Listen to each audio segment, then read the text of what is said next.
Go Jump in the Pool, a Bruno and Boots story by Gordon Korman. Chapter 9. Hold That Pose. Sir, we'd like to have a funny photo contest. Mr. Sturgeon smiled thinly. If you boys exhibited this kind of creative thinking in class, you would undoubtedly be the finest students in the country. Thank you, sir, said Bruno. Actually, it wasn't meant as a compliment, the headmaster replied. However, before I give permission for this venture, I shall have to know all the details. For the talent show, I was foolish enough to give you a free hand, and quite a few surprises cropped up. For us too, sir, said Boots. I realize that you were not totally to blame. However, tell me about your funny photo contest. Everyone from both schools can enter, Bruno began, at 25 cents per picture, black and white only. We'll display the entries on the wall in the dining hall. Mark Davies has agreed to do the photo developing at cost price, Boots continued. And we'd like to ask Mr. Snow to judge the pictures and pick a winner and 2 runners-up. We decided on cash prizes, added Bruno. $10 for the winner and 5 each for the other 2. Mr. Sturgeon thought it over. It was fairly creative, it appeared harmless, and it seemed safe enough even for Miss Scrimmage. He knew that most of his boys had cameras, and 25 cents was very reasonable. I shall agree on 2 conditions, he said finally. 1, that the photography lab must loan cameras to those boys who do not have them and who wish to enter. And 2, that all photographs accepted and displayed must be tasteful and suitable for a school. Certainly, sir, Bruno assured him. Then we have permission? Boots asked. You have permission, Mr. Sturgeon nodded. But when they left him, he sat at his desk for a long time, wondering if perhaps he was not getting a little soft. When the door of room 107 burst open and Bruno and Boots barged in, Chris Talbot immediately reached for pad and pencil. What is it this time? He asked wearily. A funny photo contest, Bruno replied. He and Boots filled in all the details while Chris made notes. I want posters everywhere, Bruno concluded. 2 for scrimmages and 6 for us ought to do it. The date will be 2 weeks from Saturday. Bruno and Boots were about to leave when a terrific clattering noise from next door shook the room. It brought a big smile to the face of Boots O'Neill. That George and his typewriter, Chris exclaimed in annoyance. This goes on every day at the same time. It's like living next to a time bomb. That's not a typewriter, it's a teletype machine, Boots explained. He has to know whether Magneco is up or down.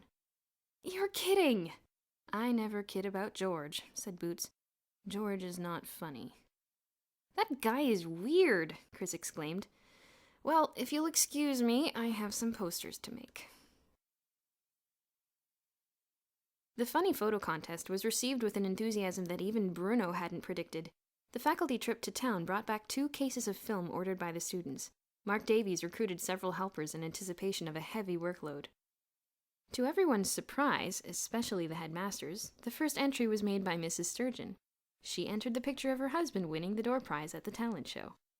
As Boots put it, everyone can forget first prize. That's the funniest picture I ever saw in my life.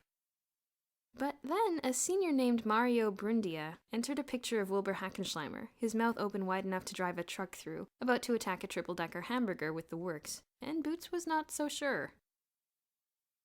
Pictures began to pour in by the hundreds. Notable among these was a particularly good study of Coach Flynn lying on the floor in pain after demonstrating to the boys the proper way to use the vaulting horse.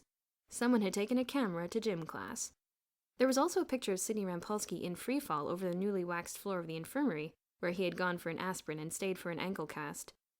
Bruno Walton had even managed to capture on film the expression on the face of Mr. Hubert, the chemistry teacher, when someone accidentally dipped his beard in a beaker of acid. This picture was of such good quality that smoke could actually be seen rising from the tip of the beard. And still the pictures poured in. There were so many in just 5 days that Bruno and Boots had to start on a second wall in the dining hall. And mealtimes at MacDonald Hall were scenes of raucous delight as the boys all rushed to see the day's entries. To Bruno's chagrin, Boots entered a picture of his roommate in a state of peaceful slumber, the blankets in turmoil and the pillow partially over his face. To get even, Bruno snapped a still life photo of Boots' open gym locker, crammed full of old sweat socks and wadded-up jerseys. Prominent at the top was the stenciled name Malvin O'Neill. Even Miss Scrimmage became enthusiastically involved. Unfortunately, however, she was under the impression that she was entering a serious photo contest. and when she set up her antique camera on its tripod one evening, it was to capture on film the beauty of a bowl of fruit. This was the first time in 30 years that Miss Scrimmage had used her camera, so she might be excused for grossly overloading the handheld flash tray. She was humming happily to herself as she crept under the black hood and peered through the lens to focus. Boom! The flash powder ignited the hood, the curtains, and the upholstery. Dense clouds of white smoke poured out of the sitting room and into the hall. "Fire!" screamed Miss Scrimmage. Into the room burst Kathy Burton, wildly spraying foam from a fire extinguisher. She sprayed until a thick blanket of foam lay over everything, including the headmistress. Then, satisfied that the fire was out, she whipped out her own small camera and snapped a picture of Miss Scrimmage amid the wreckage. Diane Grant and 2 other girls came rushing in. "What happened?" "Oh, nothing," Kathy said airily. "Miss Scrimmage has everything under control." It was becoming apparent that a naturally funny picture was hard to come by, and that artificial circumstances had to be created. These creations began to get a little out of hand. "Elmer," said Bruno, "I want to buy that poster of the Pacific salmon from you." "Oh, you can have it for free," replied Elmer. "I have 15 more in my dresser. I'm really glad to see you're taking an interest in ichthyology." "Right," Bruno nodded. He picked up the poster and smashed it over Elmer's head, leaving it hanging around his neck. Then he pulled out his Instamatic and snapped a picture.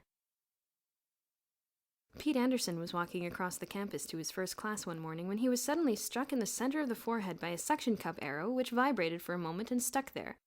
From behind a clump of bushes jumped Boots O'Neill, the bow over his shoulder, his camera in his hand. Snap! And when a furious Pete began to chase Boots, Wilbur Hackenschleimer was on hand to capture the chase on film.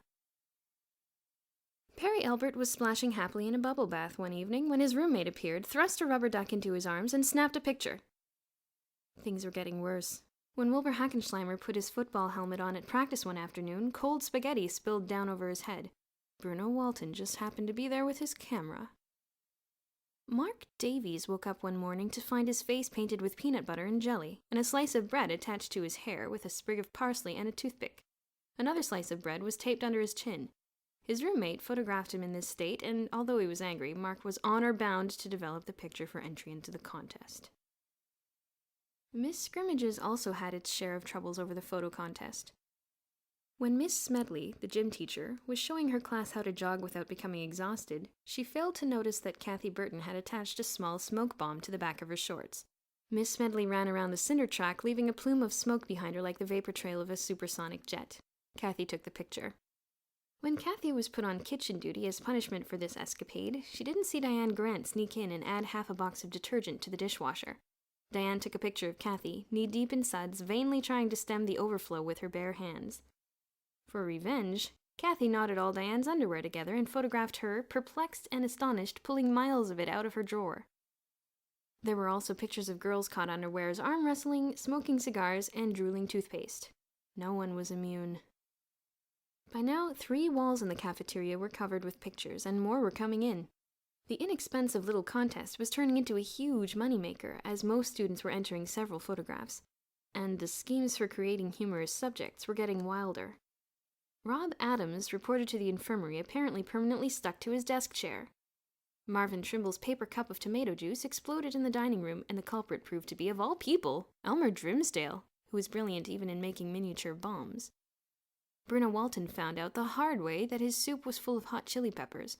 The photographer turned out to be Perry Elbert, who had never been happier than when he took that particular photograph. Someone planted a tape recorder inside the skeleton in the science room. When the instructor opened the case, the grinning skeleton wished him good morning, and a flashbulb went off to record his astonishment. When Chris Talbot returned to his room after dinner one night, he was pushed by mysterious hands into a child's wading pool which had materialized in his doorway. His freshman roommate snapped the picture. The resulting shouting match caused their next-door neighbor, George Wexford Smythe III, to spill his after-dinner medicine, the one he took every evening to neutralize the germs he may have picked up during the course of the day. "This is the last straw!" George cried. "The whole campus is insane! I'm going to the headmaster!" The next day during lunch, Mr. Sturgeon appeared in the dining hall and called for order. "The photo contest is officially over as of this moment," he announced. "There will be no more practical jokes, and the next boy who so much as clicks the shutter of a camera will wash dishes for a full month. Photographs which have already been taken, including those from Miss Scrimmage's school, may be processed and entered, but there are to be no more. Judging will take place on Saturday as scheduled, and when Mr. Snow arrives to do the judging, this campus had better be on its best behavior. That is all. Good afternoon." So, things returned to normal at MacDonald Hall. Mr. Snow arrived early, and it was fortunate that he did because there were over 4,000 pictures for him to examine. He took his duties seriously and spent hours in the boardroom of the faculty building. Occasionally, Mr. Sturgeon and Mrs. Davies could hear rumblings of laughter coming from behind the closed door. Apparently, the chairman of the board found some of the photographs extremely funny. The day was warm and sunny, and an informal assembly was arranged for both schools on the north lawn of MacDonald Hall. Portable microphone in hand, Mr. Snow stood up before the assembled students. "First of all, I would like to congratulate all of you who participated in this wonderful contest. I wish I had prizes for everyone. Before I announce the 3 winners, I would like to make honorable mention of the following. Melvin O'Neill for his picture of a boy with an arrow stuck to his forehead. Mortimer Day for his picture of a boy taking a bubble bath with a rubber duck. Bruno Walton for his picture of Mr. Hubert with his beard on fire. And Louis Brown for his picture of a boy made up to look like some sort of sandwich. I would also like to mention that Miss Scrimmage's photograph of a fruit bowl was very nice indeed." There was thunderous applause for the honorable mentions. "And now," said Mr. Snow, "I would like—" The proceedings were interrupted by the sudden arrival of a huge transport truck. Its motor roared as it backed up the driveway, the horn honking vigorously. Mr. Sturgeon, followed by most of the student body, went over to the truck. The driver jumped down from the cab. "This here MacDonald Hall?" "Yes, it is," said the headmaster. "May I help you?" "Got a couple of crates here for a Peter Anderson," said the driver. Pete pushed his way to the front. "For me?" "Yup, sign here." The driver handed Pete the delivery slip. Pete stared. 100 pounds of jelly beans? "That's right," confirmed the driver. He indicated the 2 enormous crates on the back of his load. "Where do you want these?" Pete looked helplessly at Mr. Sturgeon. Yes," said the headmaster finally. "Just leave them here, please. We'll decide what to do with them later." The driver unloaded the crates and got back into his cab. As the big transport made its way out to the highway, Mr. Sturgeon turned to Pete. "Anderson," he said, "would it be presumptuous of me to ask where you acquired 100 pounds of jelly beans?" "The Happy Elephant Contest, sir," said Pete. "I guess I must have won first prize." "Well," said the headmaster, "after the assembly you'll have to find a place for your jelly beans." "Oh, they're not mine, sir. I won them for MacDonald Hall, for the pool fund." Bruno Walton pushed his way to Pete's side. "You see, sir, we've all been entering contests to win stuff for our fund." "Pool construction companies rarely accept payment in jelly beans," commented the headmaster in amusement. "It would appear that our students will be eating jelly beans for a very long time." He raised his voice slightly. "Back to your places, everyone. We must conclude our program." The students resumed their places for the remainder of the assembly. "And now for the winners," Mr. Snow went on when all had settled down. "When your name is called, please come up to collect your prize. The first of our runners-up is Elmer Drimsdale for his picture of what appears to be an explosion at the dinner table." Elmer was cheered as Mr. Snow presented him with his $5 prize. Our other runner-up is Mrs. Sturgeon for her excellent photograph of a jack-in-the-box going off in Mr. Sturgeon's face. This was a very popular entry. The ovation was tremendous. And our $10 grand prize goes to Catherine Burton for her photograph of Miss Scrimmage, which I will not attempt to describe and do not presume to understand. I only know that it is the funniest thing I have ever seen. Screaming all the way, Kathy collected her prize. At Pete's suggestion, one of the jelly bean crates was opened and the students helped themselves. The funny photo contest was over. "Dear Mum and Dad," Boots read aloud from his letter, "this is the best school year of my life. Yesterday, I got an A+ on my English composition.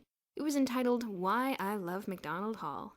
Not only that, but in math I learned how to bisect an angle without even using a protractor. I'm really glad that we're starting to have more health food in the cafeteria. I love wheat germ muffins.